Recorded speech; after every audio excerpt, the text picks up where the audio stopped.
untuk pengganti UTS dan studi kasus 2 pengganti UAS, karena Prodi Pendidikan Fisika UNS itu sedang bersiap-siap ya untuk akreditasi internasional.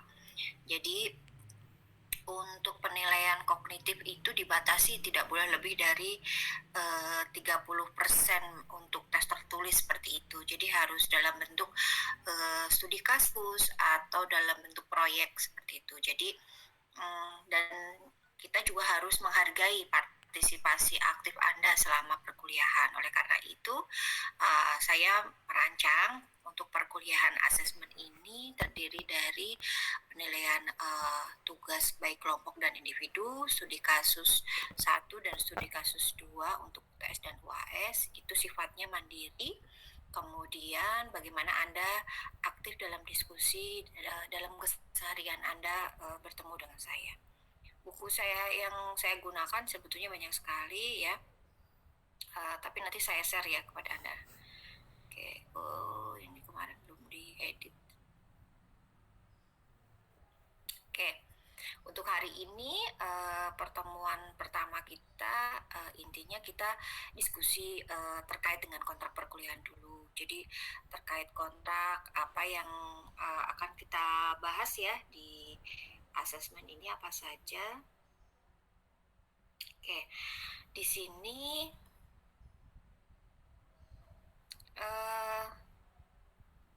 memang kesannya jadi apa-apa kok udah tugas ya Bu ya.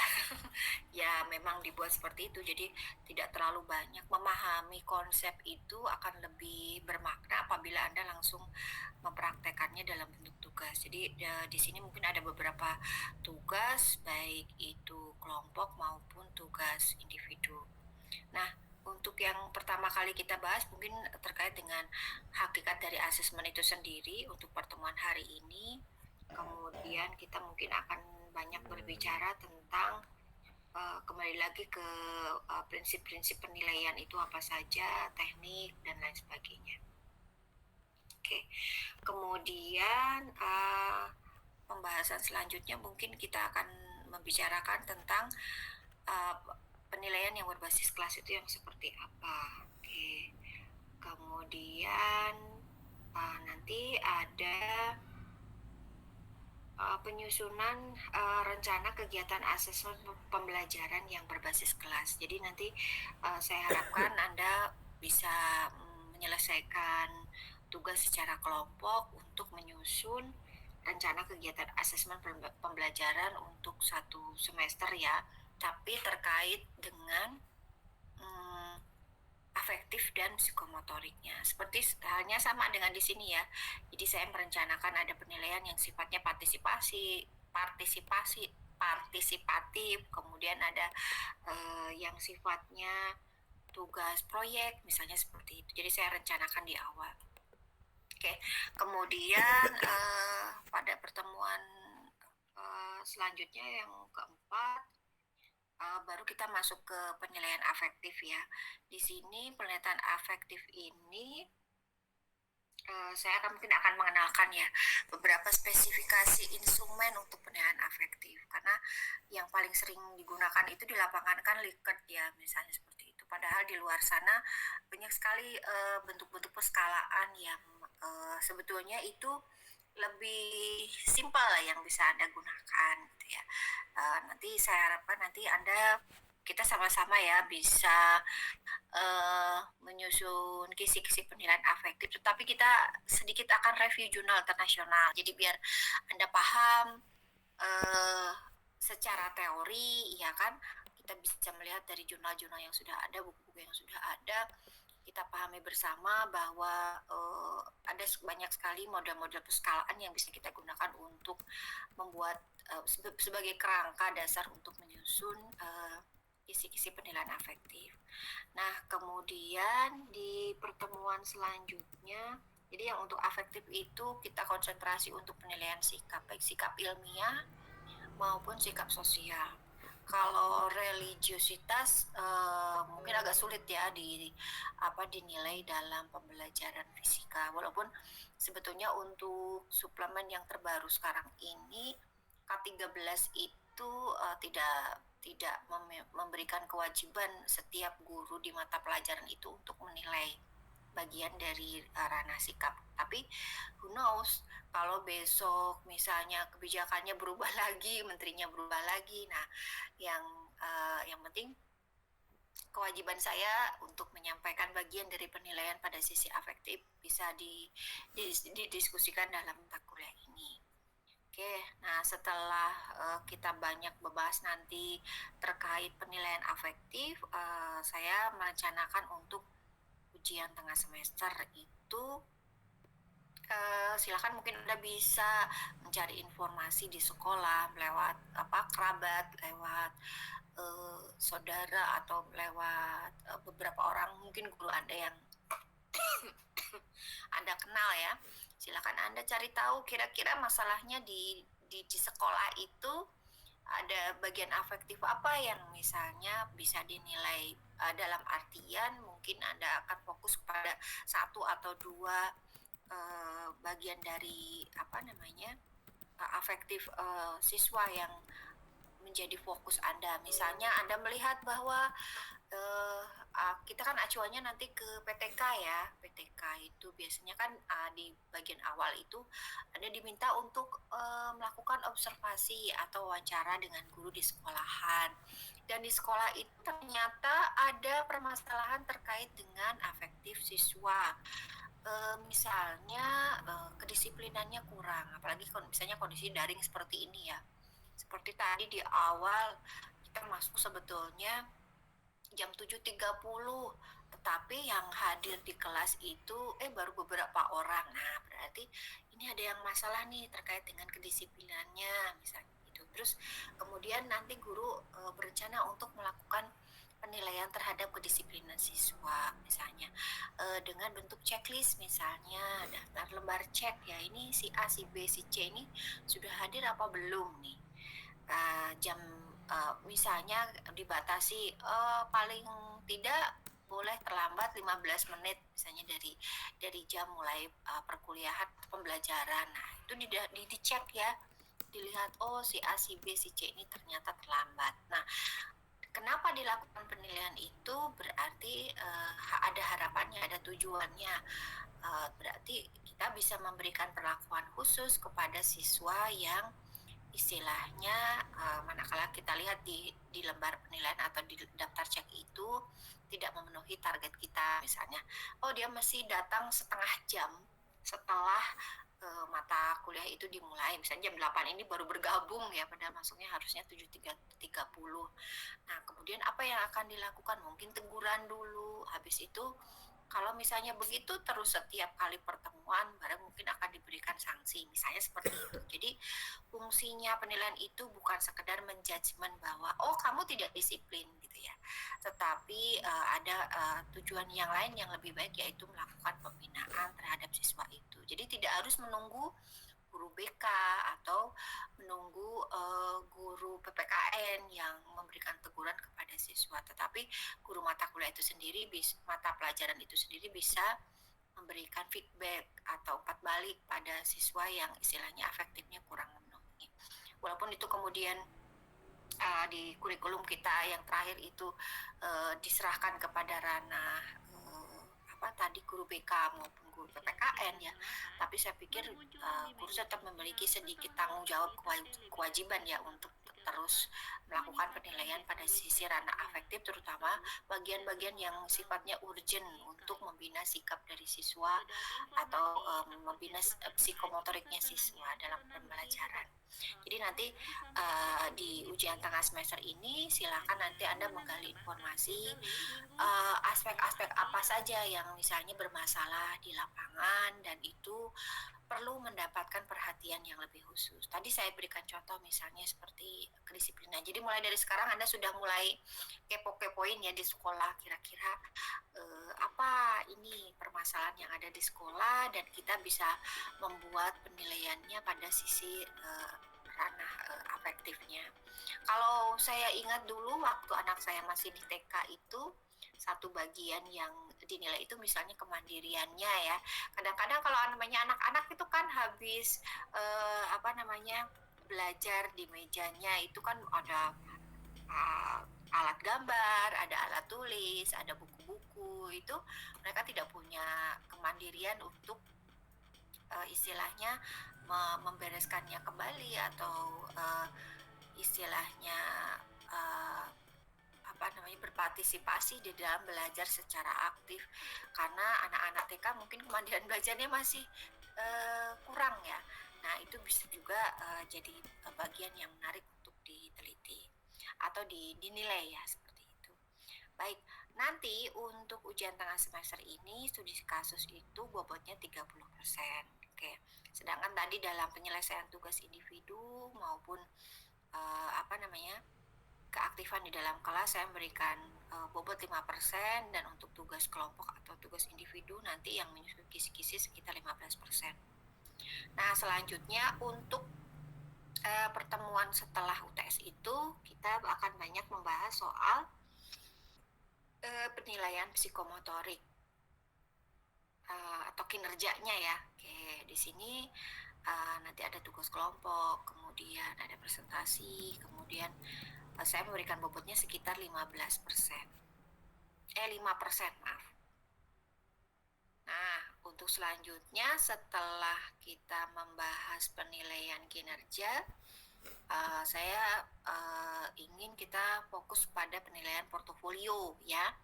Di sini penilaian portofolio juga ada tugas kelompok ya. Intinya nanti menyiapkan instrumen untuk menilai pada ranah afektif, dan bisa digabung ya antara afektif dan psikomotorik atau berdiri sendiri. Kemudian kok judulnya ujian tengah semester lagi, ini saya salah. Oh ya, oke. Karena ngerjainnya malam hari cepet-cepetan segera dikumpulin. Saya salah ini, harusnya ujian akhir ya, di 6-8. Oke, setelah portofolio, mohon maaf, jadi ada tadi yang setelah UTS itu membahas tentang kinerjanya, setelah itu baru kita akan membahas penilaian produk, proyek, dan portofolio. Oke, baik. Nah, di sini jenjangnya memang memang urutannya seperti tidak dalam artian harus secara urut ya. Nanti saya akan buat ini nanti saya akan buat secara khusus terkait pembagian tugasnya nanti kelompok seperti apa. Nah, untuk hari ini saya harapkan nanti kita bisa membagi kelas ini ke dalam beberapa kelompok, karena nanti ada yang untuk penilaian setelah UTS, dari sebelum UAS juga ada penilaian kelompok juga ya. Itu kita akan fokus di asesmen penilaian produk, proyek, dan portofolio ini. Nanti kita butuh diskusi secara berkelompok. Nah, nanti di ujung perkuliahan di pertemuan ke-16 nanti ada UAS, dan saya nanti minta Anda untuk menyelesaikan tugas studi kasus 2 yang terkait dengan penilaian kinerja produk, proyek, dan atau portofolio. Nah, nanti silakan Anda bisa memilih ya, di antara sekian jenis penilaian itu mana yang akan Anda fokus nilai. Jadi sama dengan UTS, nanti di kegiatan UAS juga studi kasus, silahkan Anda sebetulnya untuk studi kasus ini, kasusnya bisa ambil real di lapangan atau Anda bisa mengarang indah ya. Jadi membuat suatu deskripsi keadaan, kondisi di dalam kelas seperti apa, dan itu perlu Anda, misalnya sebagai guru tuh gergeten ya, aduh ini siswa-siswa saya seperti ini nih. Kalau siswa itu dinilai, tentu dia tahu mau dinilai. Ini partisipasi aktifnya mau dinilai nih, kedisiplinannya mau dinilai nih, misalnya seperti itu. Tentu mereka akan berusaha untuk menampilkan performa yang sebaik mungkin ya, karena tahu kalau dinilai. Nah, kalau tidak dinilai biasanya saya pengalaman ya jadi siswa, tidak tahu kalau Anda kalau nggak dinilai kan sabodo teuing ya, istilahnya cuek aja, masuk mungkin akan melakukan banyak pelanggaran di dalam tata tertib di sekolah atau di kelas khususnya ya. Tapi kalau itu mendapatkan perhatian khusus dari guru, kita ada konsentrasi ke situ, ada penilaian dirinya, ada penilaian afektifnya, ada penilaian psikomotoriknya. Tentu dalam setiap pertemuan dalam pembelajaran itu kita akan berusaha memenuhi target-target yang sebelumnya disampaikan oleh guru. Sama halnya dengan yang saya sampaikan di awal ini, kontrak ya. Jadi saya memberikan informasi bahwa ada beberapa hal yang perlu Anda ketahui, bahwa partisipasi aktif Anda akan saya nilai dengan pembobotan sekitar 5% ya. Kemudian ada tugas individu dan tugas kelompok, pembobotannya sekitar 10-15%, dan ada studi kasus yang nanti saya memberikan bobot sekitar 30%, dan tadi berapa UTS-nya? Sama-sama 30%. Nah, itu berarti menjadi konsekuensi kita bersama bahwa dalam perkuliahan ini saya harapkan ada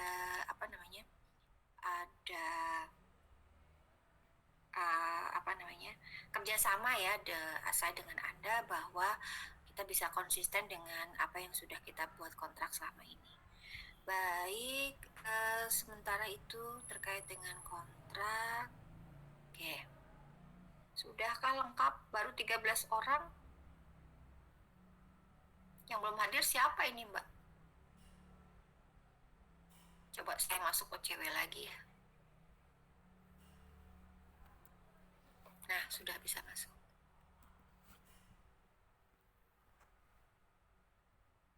Hadir, Bu. Sebentar.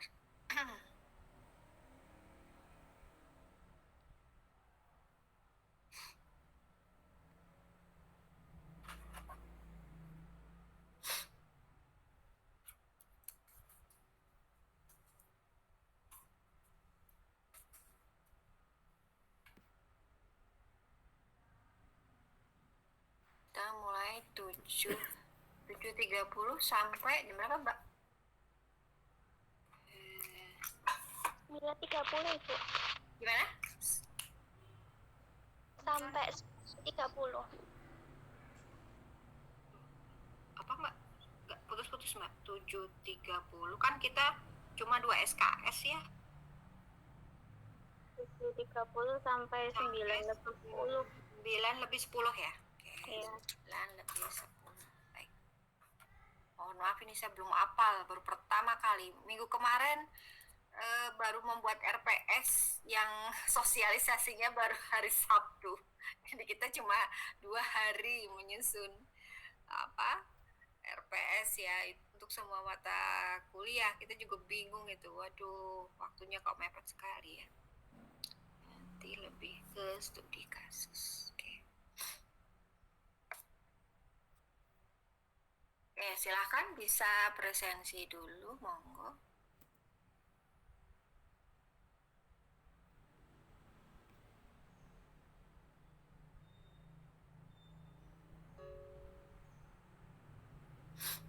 Silahkan presensi dulu. Ini yang dari luar prodi berarti ada Mbak Gita, Mbak Windy, Mbak Ade, Mbak Devi, Mbak Eka, sama Mbak Kansa ya.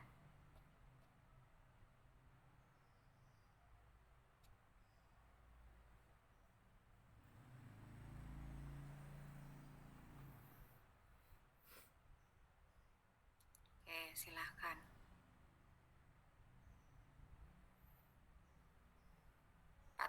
Oh, 14 orang ya.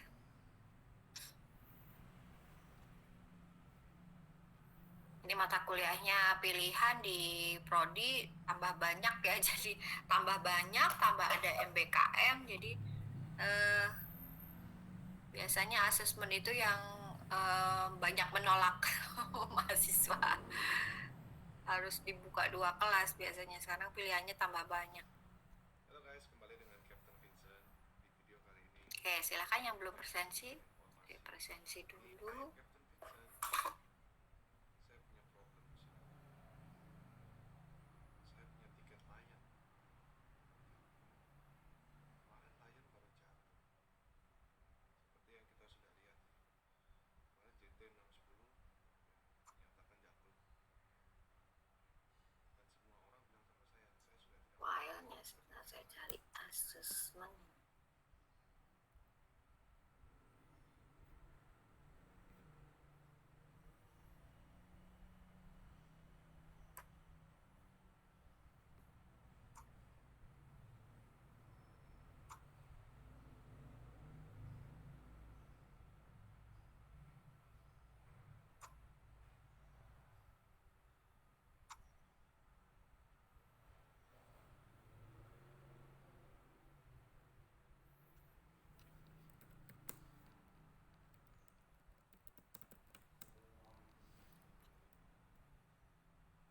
Alhamdulillah sehat. Enggak bilang-bilang dulu. Sama siapa? Oh, Oh, saya udah masuk. loh, kok ada Di ekor ya? Google Drive sebentar. Magang dong. Enggak. Kuliah lah. Ngapain kuliah tuh? Hah? Ngapain kuliah? Ngawur cah, ngapain Magang kuliah? ini berapa SKS kan? Dapat berapa SKS magangnya? 2. Sedikit man. Magangku cuma sebulan. Oh, Oke, Magang. sudah semuanya ada yang presensi? magang MBKM yang baru itu kan? Aku Bisa 20 SKS. Masih ada kurang 5 orang. magang industri sebulan. Magang IPA MPKM 3 bulan. Oh gitu. Heeh. Ini kalau yang magang industri. Heeh. MBKM 20 SKS ya? Magangnya. Heeh. Setara 20 SKS. Fis, ini kan alatnya Fis. Alat apa? Alat yang rekaman itu loh, yang bisa pakai kantaram tuh. Mana ini? Fis, Mana tuh? Ini po. Itu harus nyambung ke mixer sana. Nah iya. Yang biasanya pakai kantaram itu loh. Atau ini? Iya. Sama ya? Ya. Itu mah, mirip ini. Ini. Ya.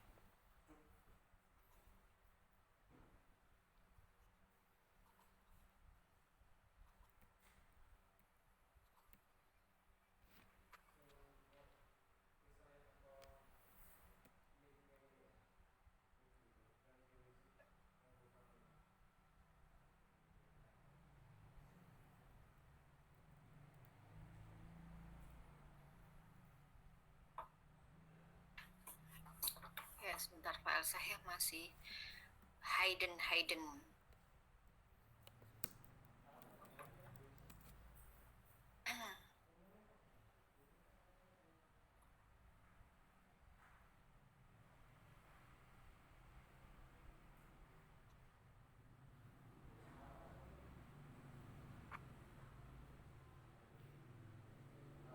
Oke, baik. Nah, sebelum saya masuk ke, saya ingin refresh kembali. Mungkin di antara Anda banyak yang istilahnya sudah mengenal istilah asesmen. Ada istilah asesmen itu apa, evaluasi, penilaian itu bedanya apa ya, ya kan, seperti itu. Jadi kadang-kadang banyak sekali yang istilahnya menyamakan arti dari antara asesmen, evaluasi, dan penilaian. Baik, hari ini kita sedikit menyinggung itu dulu sebelum kita mendiskusikan terkait dengan penilaian kelas. Oke, baik, ini saya izin share screen ya. Oke.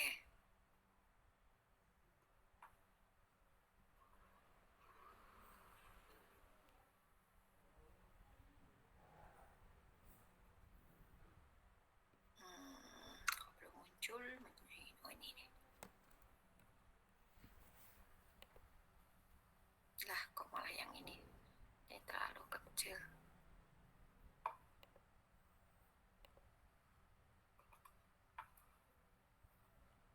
Saya sudah buka di tab.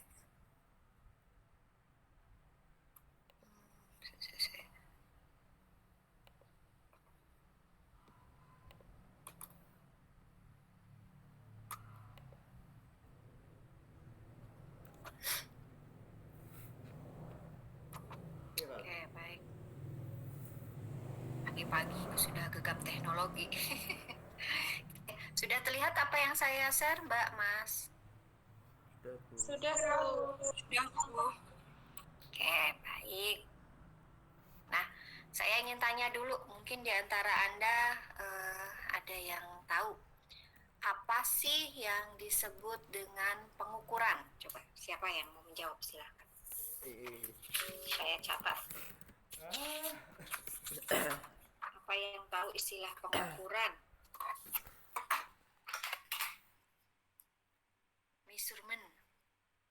izin tahu? menjawab, Bu. Ya, silakan. Siapa ya? Saya, Bu, Randy Aldo. Oh ya, silakan Mas Randy. Kalau yang saya cari, pengukuran itu adalah penentuan besaran, dimensi, atau kapasitas yang biasanya terhadap suatu standar atau satuan ukuran. Mungkin Oke, seperti itu, Bu. baik. Sebentar ya.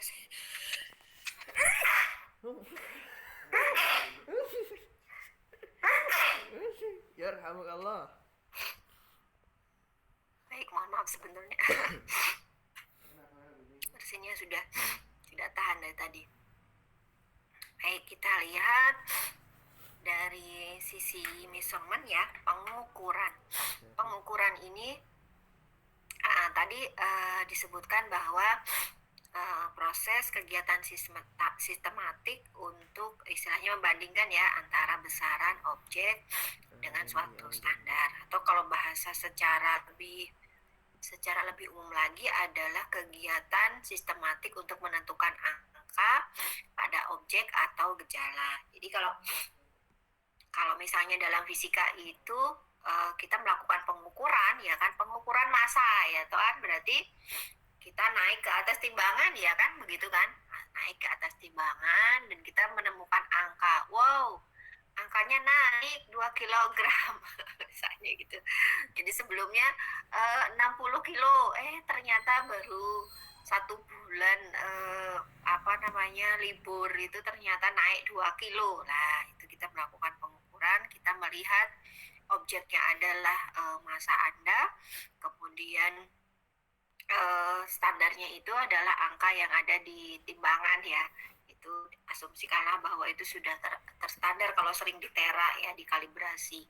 Nah itulah peristiwa yang dikatakan sebagai pengukuran. Kalau Prof. Jemari almarhum itu mengatakan bahwa kegiatan penentuan angka bagi suatu objek secara sistematik sebagai usaha untuk menggambarkan karakteristik suatu objek. Jadi manakala kita tahu angka itu, kemudian kita jadi oh iya saya itu gemuk seperti itu, saya tambah gemuk ini. Nah, oke kalau misalnya masanya menurun, oh berarti saya tambah kurus. Nah kaitannya dengan dalam hasil belajar juga kita bisa melihat ya, manakala dosen itu melihat hasil pekerjaan Anda kemudian dibandingkan dengan kunci jawaban atau rubrik ya kan, oh jawabannya Mas Randy itu ternyata masih ada yang kurang tepat, harusnya skor maksimalnya 10 dibandingkan kan itu ya, saya kasih skornya 9 misalnya untuk item yang pertama dan seterusnya. Nah itu proses pembandingannya itu dianggap sebagai proses pengukuran. Oke, nah sekarang kalau penilaian apa? Mungkin ada yang mau bantu saya? Silakan. Apa sih yang disebut dengan penilaian? Saya ingatkan kembali aja di sini. Di eval kan udah lewat ya, udah 1 semester lebih ya mata kuliah eval. Ayo, apa yang dimaksud dengan penilaian? Mungkin ada yang bisa menjawab. Silakan. Izin menjawab, Bu. Silakan. Siapa Mbak? Ini Oh ya, silakan Mbak Ardini. kalau yang saya tahu penilaian itu proses pengumpulan dan pengolahan untuk mengukur apakah berhasil atau tercapai. Oke. Baik, itu tadi menurut Mbak Ardini ya. Ada yang punya pendapat yang lain? Silakan. Jadi yang dari Jember silakan. Ada Mbak siapa ini? Mbak Gita, ada Mbak siapa lagi? Ayo silakan. Jangan malu, saya orangnya malu-maluin ya. Jangan malu sama orang yang malu-maluin. Silakan. Nggak perlu malu untuk Mbak Windy. Silakan coba. Apa pendapatnya bagaimana? Monggo. Gimana Mbak? Ada pendapat lain silakan. Rasa malu ya di diskusi dengan saya. Sebentar. Izin menjawab, Ibu. Siapa ya ini? Sebentar. Windy, Ibu. Siapa? Windy. Oh, Mbak Windy. Ya, silakan Mbak Windy. Menurut saya penilaian itu proses untuk mengumpulkan Iyalah. informasi Iyalah, dengan iya. menggunakan alat dan teknik yang sesuai. Itu. Salah bener. Jadi untuk Sebenarnya lama aku jawab. untuk Ya, dapat poin. mengukur tercapai atau tidaknya begitu. Nah, iya. Oke, baik. Satu lagi, saya ingin ada pendapat yang berbeda. Benar. Monggo, silakan. Ada yang punya pendapat lain? Izin menjawab, Bu. Ya, siapa ya? Randy Aldo. Randy lagi. Oke, nggak apa-apa. Monggo, Mas. Penilaian itu adalah proses kegiatan untuk mengetahui apakah suatu program yang sudah ditetapkan sebelumnya itu berhasil dengan baik atau tidak gitu, Bu, kalau menurut saya. Oke, baik. Kita intip ya. Oke. Kalau kita hari ini kan membahas asesmen ya. Asesmen itu bahasa Indonesianya itu adalah penilaian. Jadi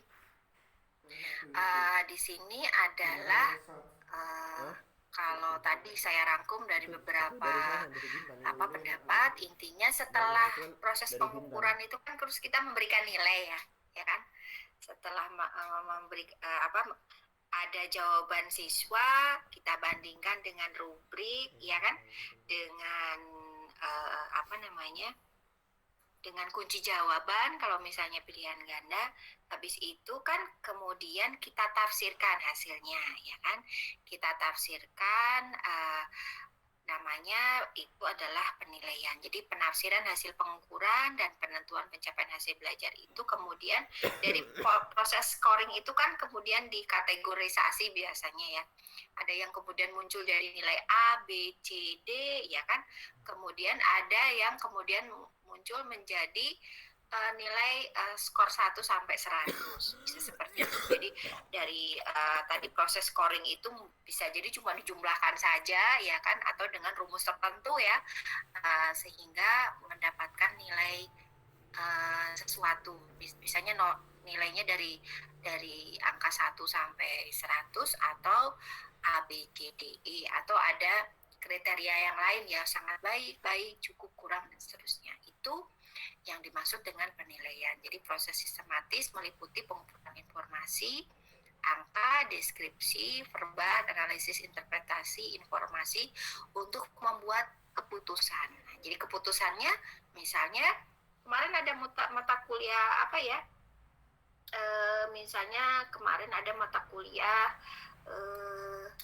kemarin ada kuliah dengan saya SBM ya misalnya. Perencanaan pembelajaran fisika misalnya. Mas Aldo misalnya saya beri nilai 80 misalnya, 81 deh gitu ya.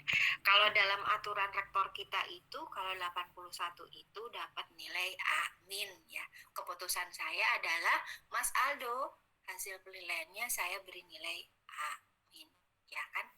Nah, itu disebut dengan penilaian. Yang terakhir, evaluasi. Evaluasi itu apa? Silakan, mungkin ada yang mau jawab? Evaluasi. Izin menjawab, Ibu. Silakan, Mbak Windy. Menurut saya evaluasi itu merupakan sebuah penilaian dari kinerja, Bu. Begitu. Evaluasi itu penilaian dari kinerja. Suatu kinerja. Untuk kinerja. Baik, ada yang punya pendapat yang lain? Ini Mbak Afifah sudah ngintip-ngintip, silakan Mbak Afifah. Dapat Bu. Apa coba evaluasi apa? Menurut saya evaluasi itu lebih pemberian status atau keputusan setelah kita melakukan asesmen dan penilaian tadi. Terus gimana hasilnya? Apakah bisa dilanjutkan lagi atau masih perlu diperbaiki untuk program tersebut seperti itu. Oke, baik. Nah, kalau itu kita bicara program ya, tapi kalau di sini kita membicarakan bagaimana kaitannya dengan hasil belajar. Jadi, manakala kita sudah melewati proses tadi pengukuran, ya kan, membandingkan antara hasil pekerjaan siswa. Saya ulang-ulangi lagi ya biar Anda hafal di luar kepala, nggak usah baca buku terus ya atau baca PPT ya. Setelah Anda membandingkan antara hasil misalnya ada saya kasih UTS-nya itu tertulis ya, istilahnya seperti itu. Anda bandingkan dengan kunci jawaban atau rubrik, Anda kemudian dapat nilai ya. Nah, ternyata Mbak Afifah itu dapat nilai, mohon maaf ini contohnya agak jelek ya. Mbak Afifah itu ternyata dapat nilainya itu 50 misalnya. Padahal batas lulusnya itu adalah 60 gitu loh ya. Nah, keputusan kita gimana sebagai seorang pendidik ya? Oh, berarti Mbak Afifah itu perlu mendapatkan remedial teaching ya. Jadi belajar lagi Mbak Afifah sama saya. Kalau misalnya nilainya itu masih kurang dari 60, karena batas lulus itu kan harusnya di atas 60. Kalau di sekolah itu namanya KKM. Pernah dengar ya istilahnya KKM ya? Oh, nilainya anak itu KKM-nya 75. Lah, apa yang terjadi kalau nilainya masih 70? Padahal batas KKM-nya 75. Nah, dengan terpaksa misalnya siswa itu harus belajar materi secara mandiri atau diajarin dulu sama gurunya. Saya masih ingat dulu anak saya di SD ya. Jadi manakala nilai terutama bahasa Jawa itu bahasa Jawa nilainya jelek. Perasaan orang Jawa tapi nilainya jelek malah.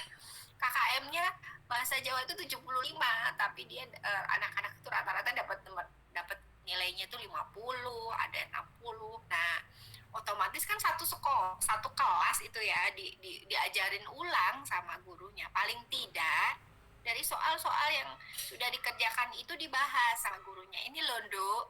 Nah, ini tuh jawabannya ini. Kamu kemarin masih salah jawabnya. Setelah ada pembelajaran remedial, baru kemudian apa? Nah, jadi kan setelah mendapatkan nilai kan kita harus memutuskan ya, oh ini anak perlu kita kasih remedial, ya kan? Habis itu kemudian ada ulangan tes ulang ya, tes ulang baru kita lihat ini ternyata akhirnya setelah ada pengajaran remedial itu anak-anak itu semuanya tuntas, memenuhi KKM, nilainya di atas 75 semua ya. Jadi pada kegiatan evaluasi itu kita melihat dari hasil penilaian itu apakah perlu ada remedial, ya kan? Apakah semua anak itu sudah memenuhi KKM atau tidak? Kalau misalnya sekarang ini pembelajaran yang kita selenggarakan di semester ini yang disusun dalam RPP itu ternyata kurang berhasil dari hasil belajarnya. Jadi bukan semata-mata kita menyalahkan siswanya ini nggak pinter-pinter nih. Kita harus melakukan penilaian diri juga ya sebagai seorang guru. Dalam kegiatan evaluasi hasil belajar itu berarti kita perlu merekonstruksi RPP yang sudah kita buat. Oh, berarti strateginya jangan seperti itu dalam proses evaluasi itu sampai ke situ ya. Berarti kemarin yang saya lakukan strategi pembelajaran saya kurang tepat nih, anak-anak nilainya masih jelek nih. Nah, dalam proses evaluasi kemudian dilanjutkan dengan kegiatan tindak lanjut. Berarti tahun depan saya perlu memperbaiki RPP saya, ya kan? Asumsinya ada yang salah nih dengan strateginya. Jadi kegiatan evaluasi itu adalah untuk membuat keputusan dari hasil penilaian tersebut, mana saja pada kegiatan pembelajaran yang dirasa masih kurang. Apakah memang ada kendala selama pembelajaran, misalnya gurunya sering ikut BIMTEK ya, jadi mata pelajarannya banyak yang kosong misalnya seperti itu.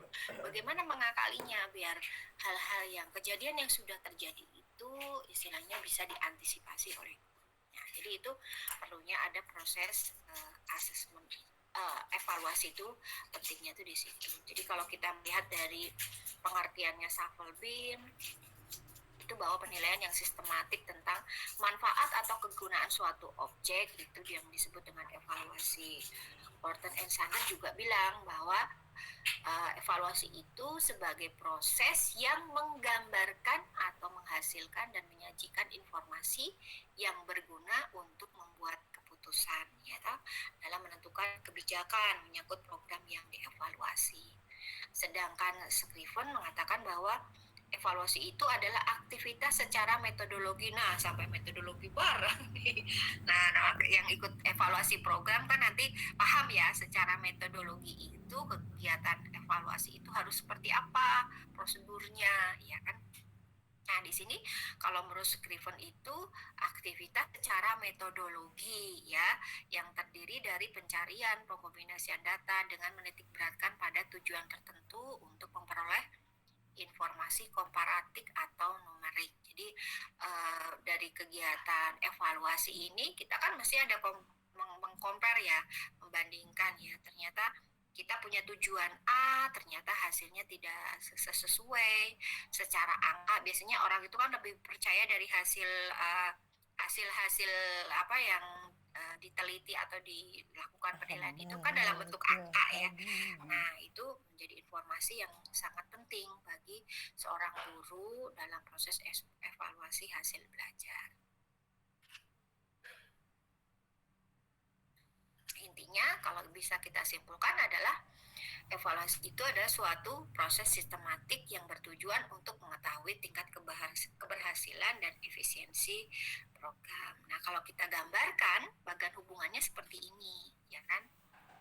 Manakala seorang guru itu melakukan tes, setelah tes itu ada dilakukan mesti kalau instrumen tes itu kan sudah lengkap ya, ada instrumen tes, ada tesnya, ada lembar jawabannya, ada kunci jawabannya atau rubrik, ya kan, terus penskorannya. Nah, oleh karena itu setelah tes mungkin akan dilakukan pengukuran. Setelah pengukuran kita bisa menetapkan nilai.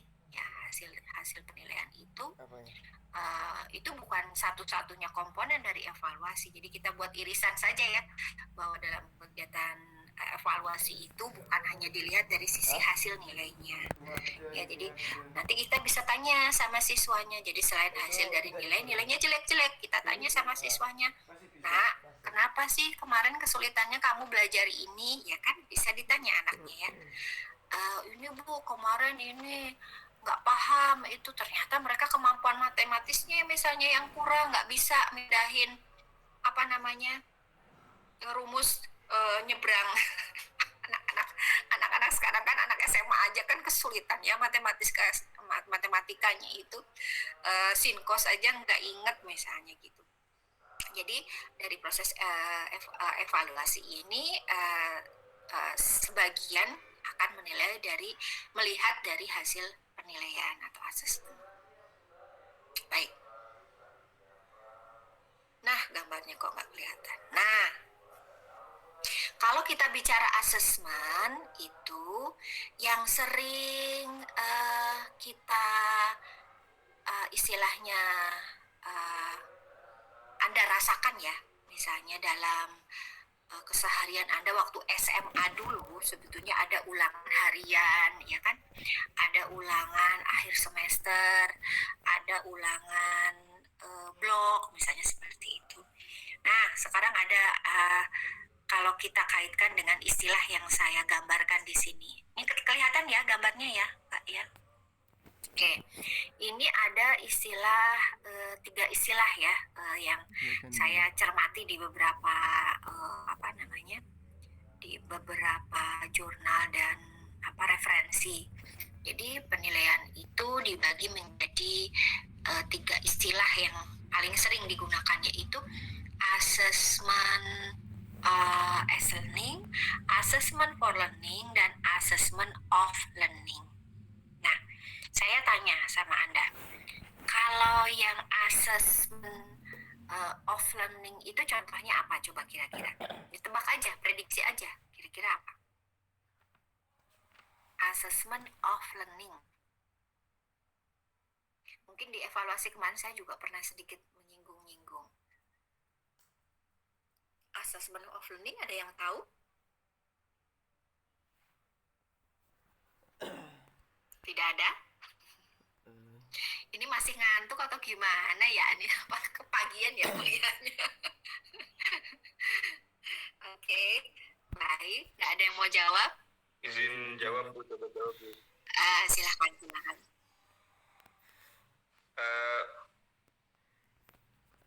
Menurut menurut saya assessment of learning itu apa ya, penilaian setelah pembelajaran, Bu. Oke, baik. Jadi seperti yang saya kenalkan kepada Anda ya, dalam mata kuliah ini ada istilahnya UTS, UAS. Nah, Aku itu mau jawab. adalah bagian dari assessment of learning. Kalau di Indonesia kan dari pengertian assessment setelah pembelajaran begitu ya. Nah, berarti assessment of learning itu yang biasa sudah Anda alami sejak dari mulai SD sampai sekarang ini kan ada ulangan akhir semester, misalnya seperti UN. Nah, itu adalah contoh dari assessment of learning. Nah, kalau misalnya gambarannya sekarang ini kan ada UAS ya, seperti itu adalah mewakili assessment of learning. Jadi hanya dilakukan di akhir pembelajaran, terutama biasanya dirangkum selama satu semester ya kan, atau selama tengah semester. Nah, itu dianggap sebagai assessment of learning. Biasanya kalau di sekolahan itu berupa ujian tulis ya, pilihan ganda, essay. Nah, itu adalah jenis assessment of learning. Kalau yang dimaksud dengan assessment as learning apa? Saya boleh menjawab. Ya, silakan Mbak Isi. Menurut saya, assessment as learning itu proses penilaian selama kegiatan pembelajaran. Jadi misalnya itu keaktifan siswa selama diskusi atau keaktifan siswa selama eksperimen, seperti itu, Bu. Oke, baik. Baik, Mbak. Jadi betul tadi apa yang disampaikan Mbak Isi. Jadi penilaian selama proses pembelajaran itu berlangsung ya, itu yang disebut dengan assessment as learning.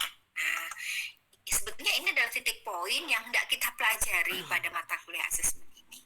Entah itu bentuknya adalah penilaian terhadap sikapnya, kinerjanya, portofolionya, penilaian proyek, tugas individu, tugas tugas kelompok. Nah, itu kita bisa asumsikan sebagai assessment as learning.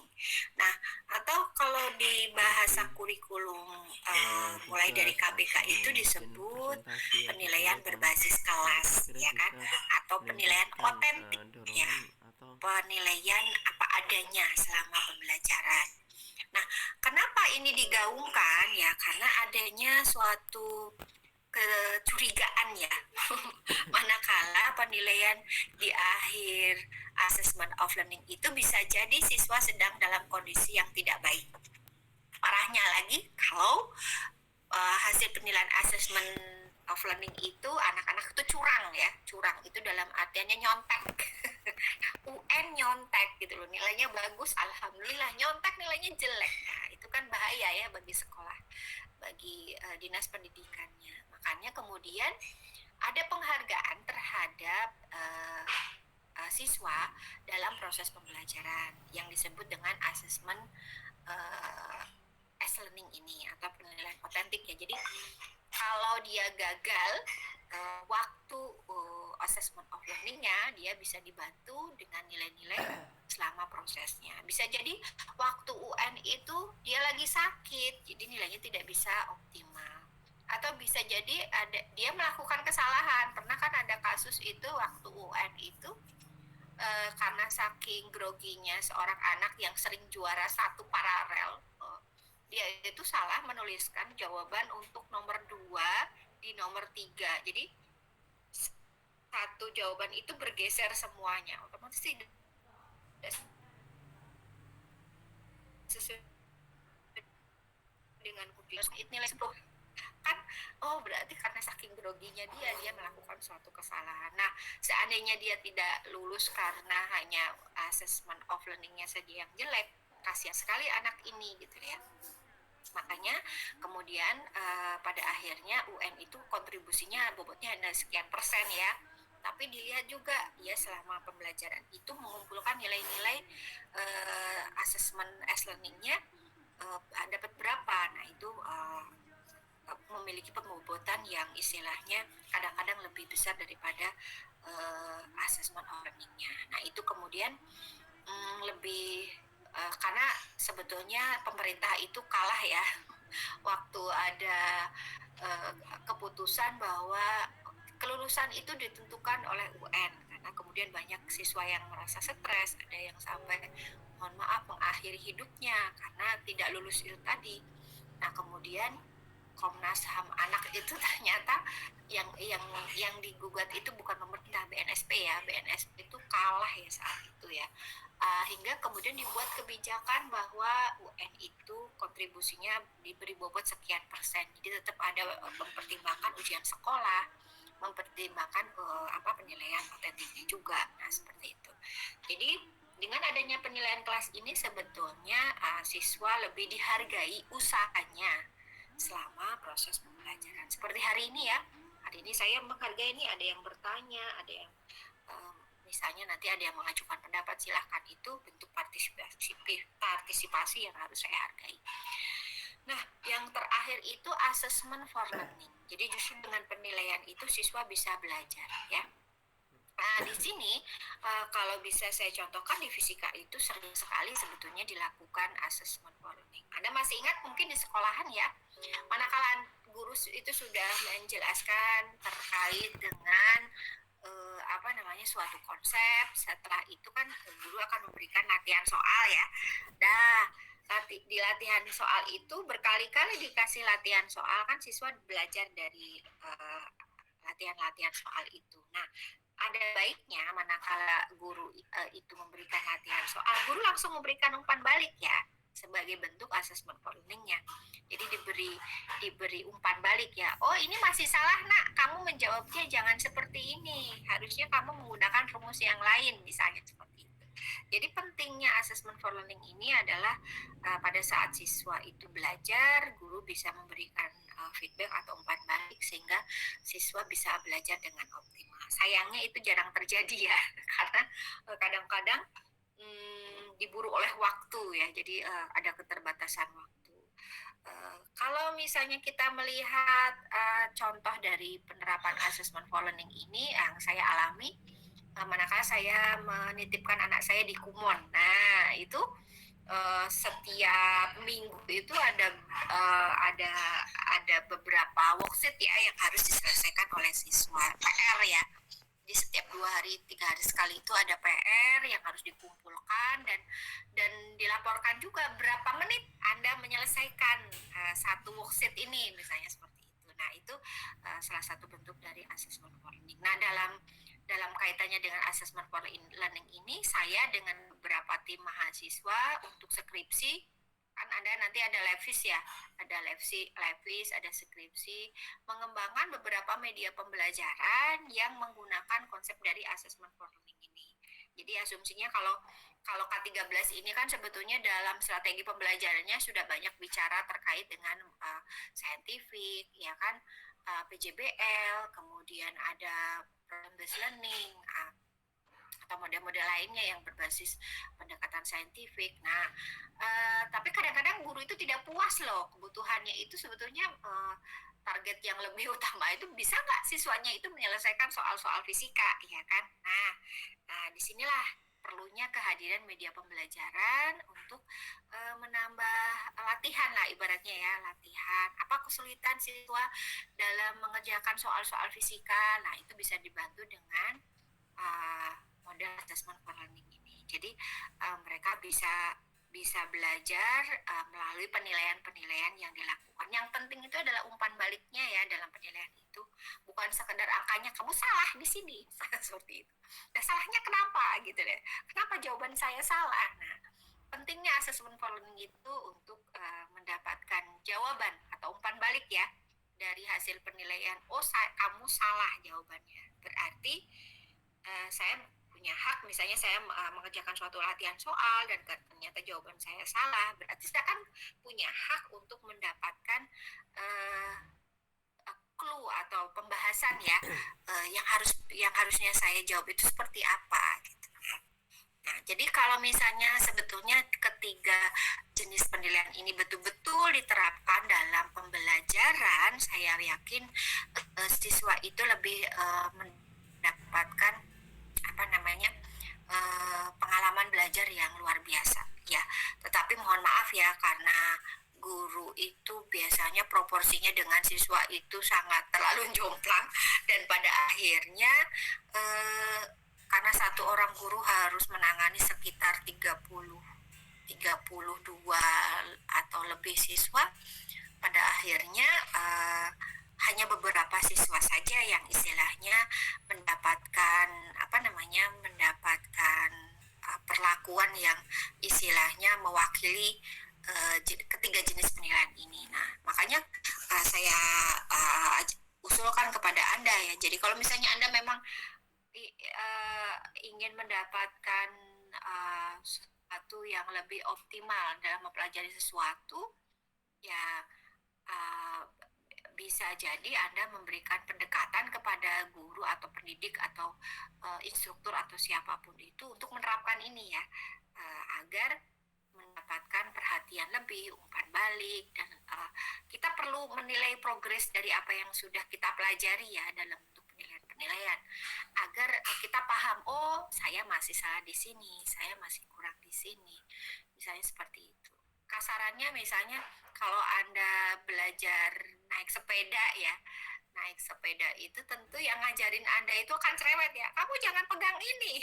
Jadi saat belajar itu kan diberikan instruksi-instruksi ya, kamu harusnya seperti ini. Nah, itu juga sebetulnya yang saya terapkan di beberapa mata kuliah saya. Jadi manakala ada tugas kelompok ya, langsung saya berikan asesmen followingnya berjalan ya, ini begini Mbak, dikasih umpan balik dan seterusnya, dikasih penilaian ya sama mereka, ini kurang bagus Mbak, ini kira-kira harus begini Mbak. Nah, mestinya Anda melihat apa misalnya untuk memperbaiki tugas atau apa yang sedang dibahas dalam perkuliahan. Nah, sampai di sini mungkin ada yang ditanyakan dulu, silahkan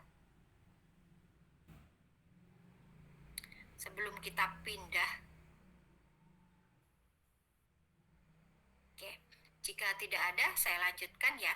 Nah, intinya tujuan dari asesmen itu kalau dalam pembelajaran itu ingin menilai kemampuan individual melalui tagihan dan tugas tertentu, ya kan? Atau dites, ya kan? Nah, kemudian menentukan kebutuhan pembelajar. Nah, dengan adanya penilaian sebetulnya siswa itu diperbolehkan untuk istilahnya nagih ya, ibaratnya, Bu saya yang ini belum bisa Bu, diulangi lagi dong, misalnya saya tesnya masih dapat nilai 40 misalnya seperti itu, tolong dijelasin dulu dong, saya ternyata nggak bisa bagian ininya. Manakala dites, diberikan suatu instrumen, dilakukan proses penilaian, tentu siswa jadi tahu kekurangan dirinya, kebutuhan dia apa gitu loh. Jadi salah satu tujuan penilaian itu adalah menentukan kebutuhan siswa, terutama kebutuhan dalam proses pembelajaran. Oh, metodenya mungkin kurang pas. Oh, waktu mereka mengisi LKS itu terlalu pendek. Nah, misalnya, oh, waktu pembahasan hasil diskusi itu kurang penguatannya. Nah, jadi dalam proses pembelajaran itu selain kebutuhan dari siswa, juga kebutuhan selama proses pembelajaran itu dapat kita lihat dari hasil penilaian. Oke. Kemudian tujuan penilaian ini juga bisa membantu dan mendorong peserta didik. Ada siswa yang kalau mendapatkan nilai jelek itu kemudian dia terpacu untuk belajar, ya kan? Waduh, nilaiku kok paling jelek ya di antara teman-teman ya, berarti besok saya harus belajarnya lebih giat lagi. Kemarin begadang, terlalu lama main PS misalnya. Oh, berarti besok lagi saya berjanji istilahnya main PS-nya harus ingat waktu misalnya.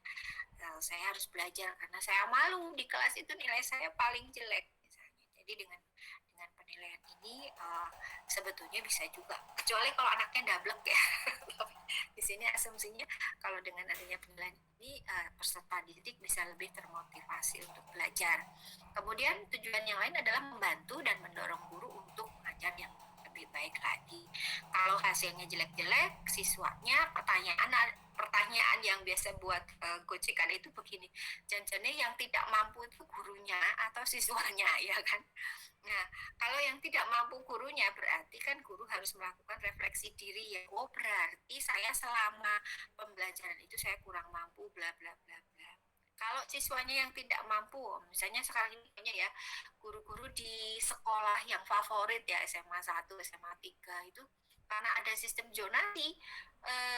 Kalau dulu kan seleksi ya, pinter-pinter yang bisa masuk aja ya. Tapi kalau sekarang kan yang radius tempat tinggalnya itu dekat dengan sekolah diperbolehkan, walaupun misalnya nilainya itu misalnya cukup rendah, misalnya seperti itu.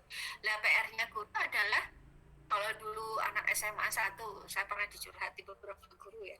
Nah SMA 1 itu misalnya kalau perkalian 2 kali 2 kan ya paham ya. 20 dibagi 2 paham ya, misalnya walaupun masuk kelas 10 itu. Tetapi ternyata ada yang dengan sistem zonasi ini yang bikin pusing itu adalah yang 20 dibagi 2 aja tidak tahu, misalnya seperti itu. Berarti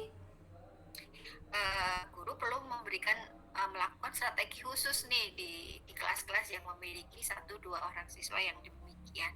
Jadi perlu membelajarkan dulu matematikanya sebelum masuk ke fisikanya. Jadi sebetulnya dari penilaian itu bisa bicara banyak ya, ternyata ya bisa membuat guru itu melakukan perbaikan strategi, ya kan, bisa memotivasi siswanya.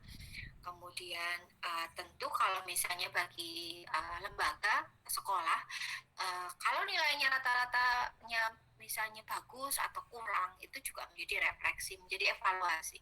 Oh berarti tahun depan saya harus memberikan membuat kebijakan adanya tambahan pelajaran, misalnya di awal pembelajaran 30 menit, misalnya di akhir pembelajaran 30 menit, misalnya begitu.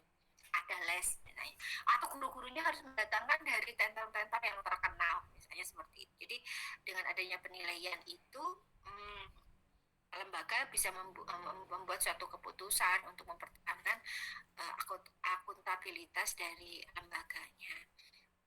Jadi intinya secara umum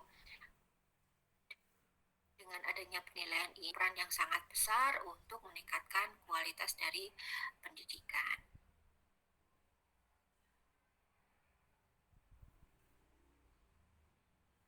Nah, kalau dari tujuannya secara umum, penilaian itu digunakan untuk melacak kemajuan peserta didik, mengecek ketercapaian kemampuan, mendeteksi kesalahan dalam pembelajaran, dan kita membuat suatu simpulan.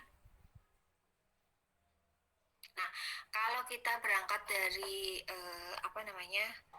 KPK ya, KPK sampai K13, ada beberapa prinsip dari penilaian.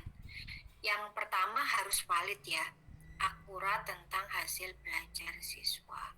Nah, kalau di eval kemarin Anda sudah dibelajarkan bahwa yang disebut dengan valid itu berarti instrumennya harus benar dulu ya. Jangan sampai waktu pas tes ternyata ada nomor 10 dianulir ya, nggak ada kunci jawabannya, misalnya seperti itu. Atau soalnya salah, misalnya seperti itu.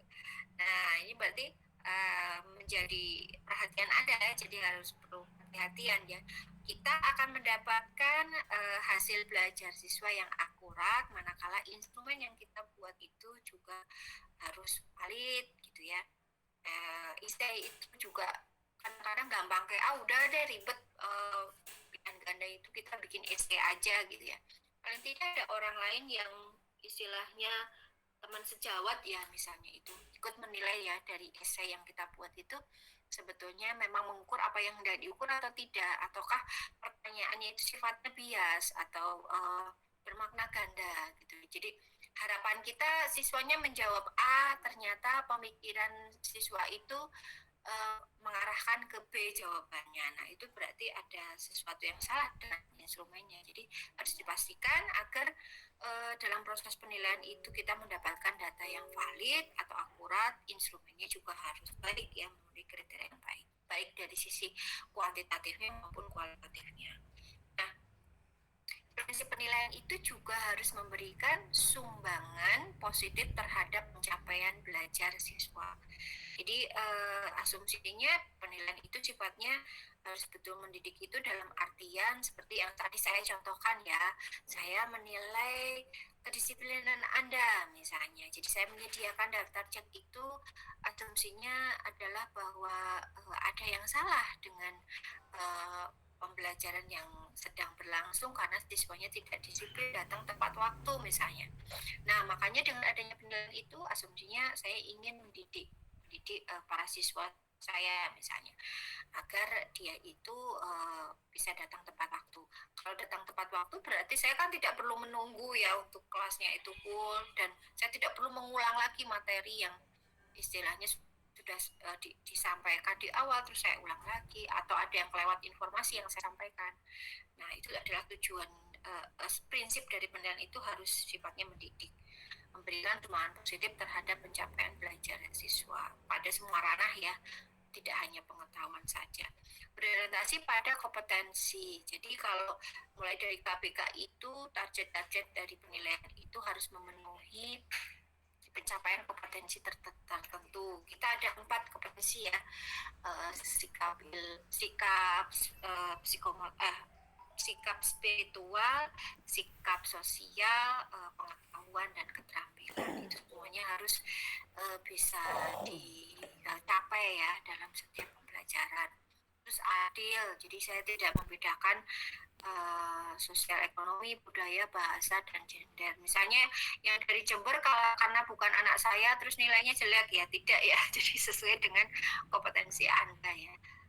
Anda seperti apa, partisipasinya seperti apa selama perkuliahan, Anda bagaimana menyelesaikan tugas-tugas Anda. Saya akan berusaha seadil-adilnya dengan rubrik yang saya buat, jadi tidak ada unsur subjektivitas dalam penilaian. Terbuka, jadi di semua pihak. Jadi kalau misalnya kita lihat ya, penilaian itu kan Anda, saya akan sampaikan di awal bahwa Anda partisipasi akan saya nilai, tugas ini akan saya nilai, bobotnya sekian. Dari awal, dari kontak sudah saya sampaikan, jadi sudah mulai ada keterbukaan ya. Kemudian sebetulnya saya kadang-kadang di akhir perkuliahan ini ingin menyampaikan bahwa Anda kenapa dapat nilai C misalnya, Anda kenapa dapat nilai A, siapa yang terbaik menyelesaikan tugas pada mata kuliah ini. Kadang-kadang saya ingin menyampaikan, apa kemudian karena berbagai aktivitas terus akhirnya tidak sempat saya sampaikan. Tapi saya sering melakukan catatan-catatan khusus ya terkait dari hasil penilaian yang sudah saya sampaikan. Kemudian berkesinambungan. Kalau melihat dari sisi assessment as learning itu kan berarti mulai dari perencanaan sampai kita membuat proses evaluasi itu kan bukan suatu tahapan yang terputus ya, tapi ada keberlanjutannya. Jadi ada kesinambungannya. Jadi melalui proses rencana, terus tahap penilaiannya dalam proses pembelajaran, dari waktu ke waktu saya melihat perkembangan. Oh, Mbak Isi itu anaknya seperti ini. Oh, Mbak Randy seperti ini. Oh, Mbak Ade seperti itu. Mbak Ade belum tentu ngambil lagi ya. Tapi kalau misalnya dalam satu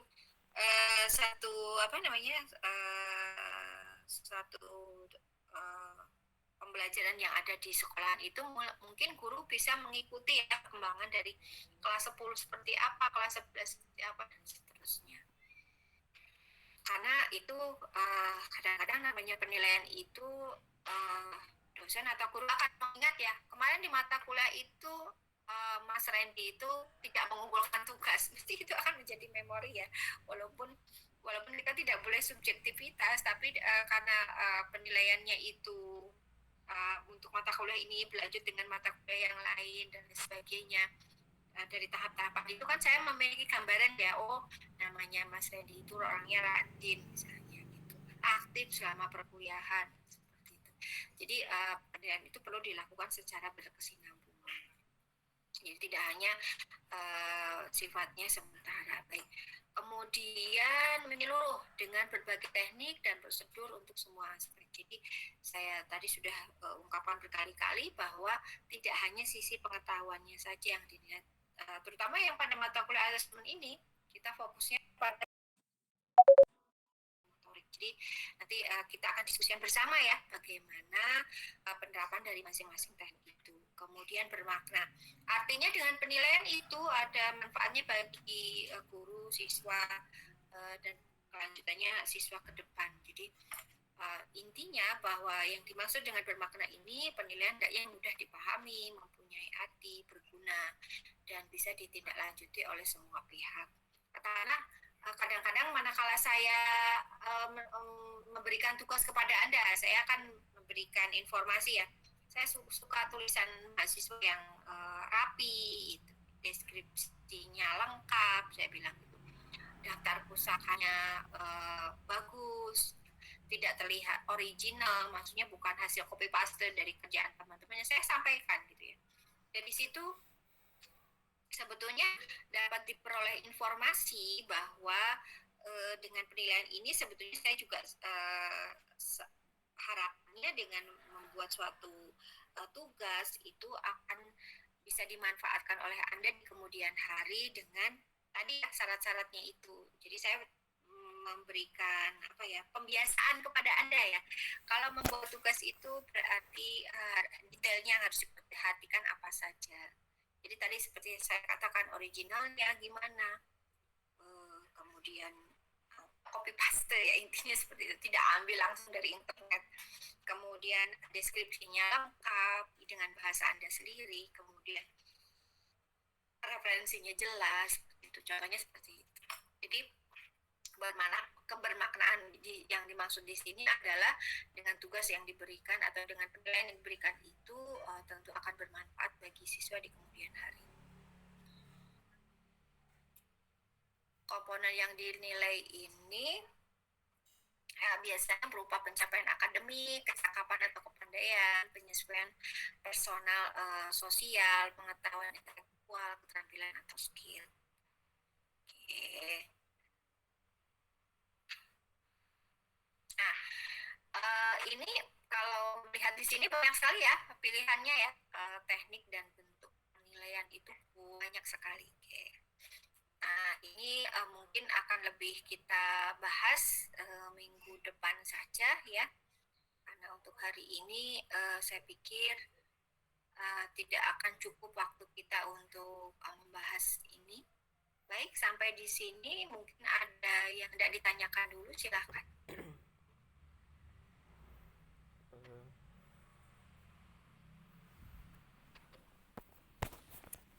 Oke, ini dari 4 orang hilang. Saya cek.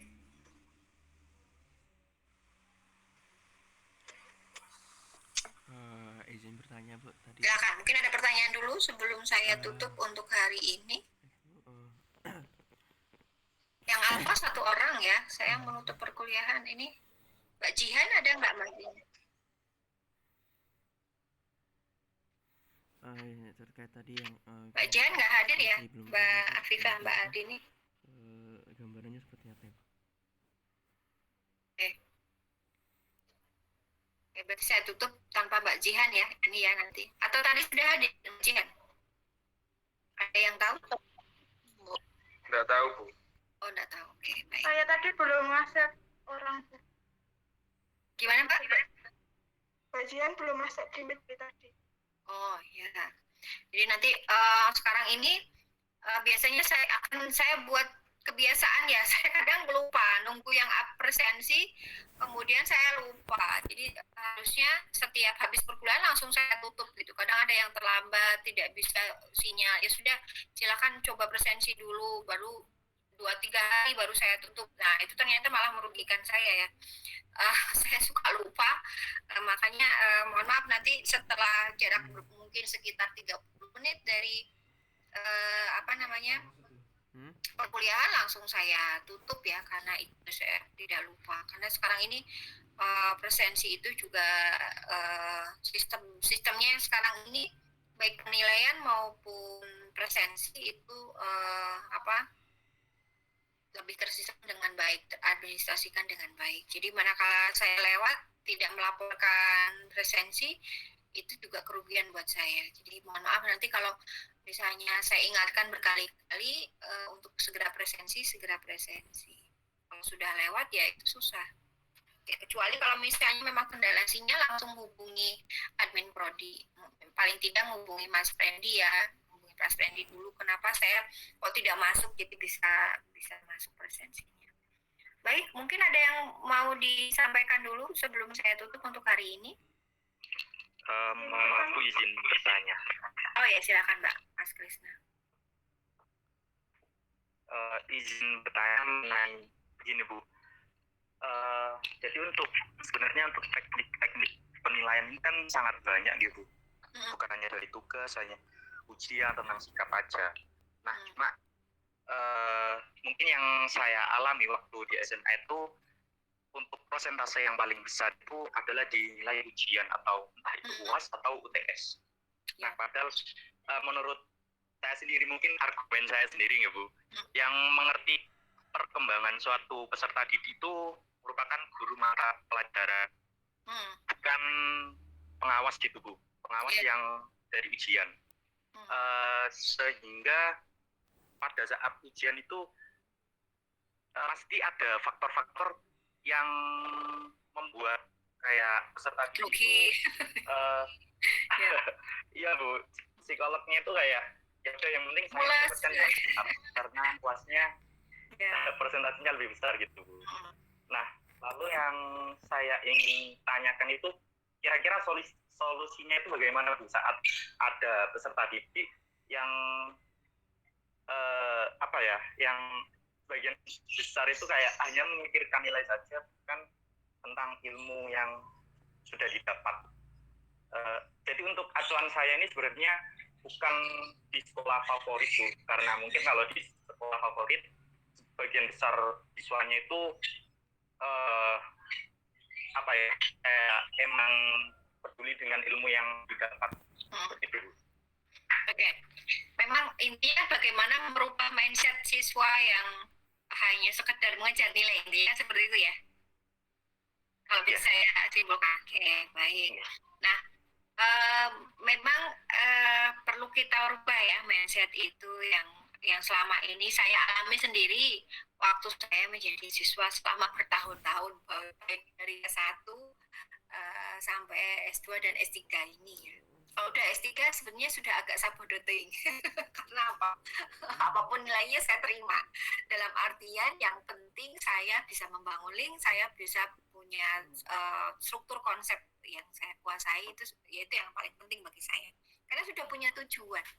Nah, kegagalan informasi yang disampaikan terkait makna dari penilaian itu sebetulnya memang kuncinya ada di guru ya, bagaimana guru itu bisa menyampaikan kepada siswa bahwa tujuan dari kita belajar itu orientasinya bukan nilai. Oleh karena itu, guru memiliki tanggung jawab untuk menginspirasi siswa bahwa setiap konsep fisika yang diajarkan itu bermakna. Ini penting loh bagi hidupmu nanti, gitu. Jadi kamu harus belajar dengan sungguh-sungguh, gitu. Seperti halnya saya mau belajarkan asesmen ini. Saya bilang kepada Anda, ini nanti penting loh buat kamu nanti menyusun instrumen waktu menjadi guru, atau waktu paling tidak dalam waktu dekat ini menyusun instrumen pada skripsi, ya kan? Nah, kalau tujuannya sudah diarahkan ke situ, tentu yang dikejar itu bukan nilai. Tapi aku harus bisa menguasai ini, saya harus bisa membuat instrumen dengan yang teori-teori yang disampaikan selama perkuliahan. Jadi untuk merubah mindset itu sebetulnya kita perlu membawa siswa-siswa kita agar melihat bahwa yang sedang dipelajari ini adalah sesuatu yang bermakna, sesuatu yang penting untuk kehidupan kita nanti. Sesuatu yang bisa menginspirasi. Ini loh nak, kalau kamu belajar ini, ke depannya kamu bisa meneliti tentang ini, keren loh. Nah, tentu itu menjadi motivasi yang luar biasa. Salah satunya tujuan siswa untuk belajar itu nanti akan beralih, tidak hanya karena nilai. Saya melihat bahwa guru-guru saya itu dulu asik ya, belajar fisika itu sering nge-lab, sering menemukan sesuatu hal yang baru dari konsep-konsep fisika sederhana. Kok bisa ya eksperimen seperti kok bisa ya kayak gitu ya Pak ya. Jadi nggak peduli kalau dulu saya pernah ya nilai satu-satunya yang paling jelek di rapot itu adalah fisika, nilai saya 6 gitu ya. Tapi saya senang belajar fisika. Satu ujian saya memang aku sengaja nggak belajar. Nggak belajar itu hasilnya kayak apa, namanya anak SMA ya selalu bereksperimen, trial and error ya. Tapi saya suka fisika. Nah, itu mungkin yang itu ya Mas Krisna ya yang perlu disampaikan ke siswa bahwa apapun sistemnya tentang penilaian itu sebetulnya intinya untuk mendorong siswa untuk punya target, sebetulnya target belajarnya kamu harus seperti ini gitu ya. Kalau targetmu belum tercapai berarti kemampuanmu harus ditingkatkan, gitu. Jadi bukan semata-mata ingin mendapatkan hasil atau penilaian yang baik. Nah, kalau untuk mata kuliah asesmen, Anda juga tidak perlu khawatir dengan penilaian ya. Manakala Anda bisa optimal untuk setiap apa yang kita belajarkan itu, bisa Anda memenuhi tugas-tugas dengan baik secara individu maupun kelompok, partisipasi Anda juga baik. Nah, insya Allah itu akan memberikan manfaat buat Anda dan di kemudian hari bisa digunakan dalam penilaian di kelas maupun dalam paling tidak dalam skripsi menyusun instrumen. Mungkin itu ya Mas Krisna yang bisa saya sampaikan. Cukup. Nanti terima kasih. Minggu depan kita lanjutkan lagi diskusinya. Mohon maaf ini waktunya sudah lewat. Mohon maaf bila dalam penyampaian ada yang kurang berkenan atau ada kesalahan, saya mohon maaf. Untuk selanjutnya kita akan membahas tentang penilaian kelas. Untuk hari ini saya tutup dulu. Assalamualaikum warahmatullahi wabarakatuh. Waalaikumsalam. Waalaikumsalam warahmatullahi wabarakatuh.